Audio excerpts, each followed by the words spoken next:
2022 से लेकर अब तक ऑस्ट्रेलियन टीम टूर्नामेंट्स के मैच के अलावा किसी भी किस्म की क्रिकेट अफगानिस्तान के साथ नहीं खेलती, क्योंकि ऑस्ट्रेलिया का कहना है कि अफगानिस्तान खवातीन को उनका हक नहीं देता। एक्चुअली 2022 में तालिबान ने अफगानिस्तान में अपनी हुकूमत कायम की और पूरे मुल्क में शरई कानून नाफिज कर दिया।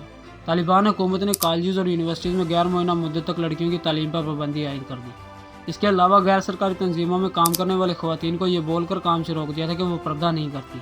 हालांकि देखा जाए तो अफगानिस्तान ने खवातीन के हकूक़ की कोई खिलाफ वर्जी नहीं की थी, लेकिन फिर भी ह्यूमन राइट्स के ठेकेदारों ने सोशल मीडिया पर अफगानिस्तान के खिलाफ भरपूर ट्रेंड चलाया। और सिर्फ इन्होंने ही नहीं बल्कि यूरोप के जूते चाटने वाले पाकिस्तानी लिबरल्स ने भी इनका भरपूर साथ दिया और खवातीन की आज़ादी का नारा लगाया। बट रिसेंटली स्विट्ज़रलैंड ने हिजाब पर पाबंदी लगा दी है। अब कोई भी औरत पब्लिक प्लेस पर हिजाब करेगी तो इसे $1140 का जुर्माना आयद किया जाएगा।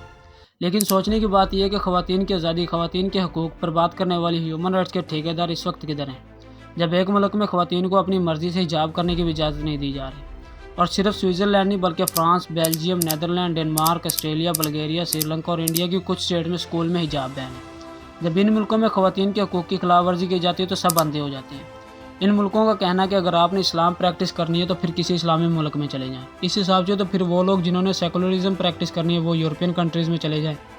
ये लोग दावा करते हैं कि इस्लाम औरतों पर जुल्म करता है, लेकिन हकीकत इसके बरक्स है। एक वक्त था जब यूरोप में खवातीन को बाइबल मुकद्दस को छूने से मना किया जाता था, क्योंकि ईसाई अकीदे में औरत का मुकद्दस किताब को छूना एक मकरूह अमल समझा जाता था। इसी दौर में मुस्लिम कुर्तबा के एक मोहल्ले में 170 खवातीन ने कुरान पाक का नुस्खा अपने हाथों से लिखा था। इन्हीं सदियों में यहूदियों ने 6 लाख औरतों को यह दावा करते हुए जिंदा आग में जलाकर मार दिया था कि कोई चुड़ैल हैं। और अब ये कौमें मुसलमानों को सिखाना चाहती है कि औरतों के साथ कैसे बर्ताव किया जाए। सबसे ज़्यादा औरत के हकूक़ का ख्याल दीन इस्लाम में रखा गया है। औरत बेटी की शक्ल में हो तो रहमत, बीवी की सूरत में तो ईमान की तकमील और माँ के रूप में हो तो जन्नत का जरिया। बिलाशुबा इस्लाम में औरत को एक आला मुकाम दिया गया है। लेकिन आज ये लिबरल्स जो खवातीन पर जुल्म कर रहे हैं, हमें औरतों के हकूक़ सिखाना चाहते हैं।